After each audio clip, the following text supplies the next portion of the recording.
На почетокот на годината се сумираат резултатите од работата на Народниот правобранител за минатата година. Секоја регионална канцеларија изработува годишен извештај, а истиот се испраќа во седиштето на Народниот правобранител. Извештајот треба да биде готов најдоцна до 15 март. Секоја регионална канцеларија на Народниот правобранител во Штип, кои што се, да напоменам, повторно 6 во Република Македонија, изготвуваат годишен извештај за степенот на унапредување, почитување и заштита на човековите права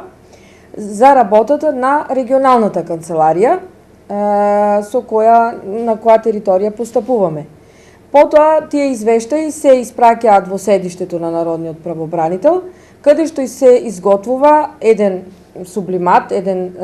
целокупен извештај за работата на Народниот правобранител за 2017 конкретно, кој извештај согласно член 36 од Законот за народен правобранител, кој што гласи јавност на работата на Народниот правобранител,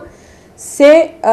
доставува до Собранието на Република Македонија на седница на која што присуствуваат и членови на владата, се со цел да се запознае Собранието на Република Македонија со работата на институцијата Народен правобранител.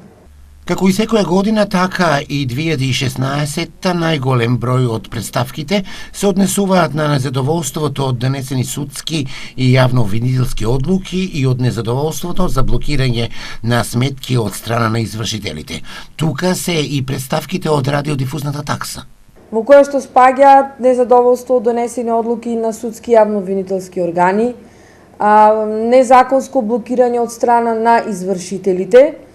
намален е бројот на такви представки со оглед на тоа дека преку медиумите постојано известуваме дека Народниот правобранител во судските постапки има многу мала надлежност и тоа само во одолжување на судски постапки, додека донесени правосилни судски јавно-обвинителски одлуки не може да ги именува нити па да ги укинува, затоа си постојат судски инстанци, јавно-обвинителски инстанци, прва, втора и трета, значи Основен суд, Апелационен суд, Врховен суд на Република Македонија, Основно јавно обвинителство, Висше обвинителство и Републичко јавно обвинителство. Како друга карактеристика е повторно зголемениот број на представки поднесени за незаконско задолжување со радиодифузната такса. Незаконско задолжување, значи наместо еден од семејството се задолжуваат повеќе членови од едно исто семејство.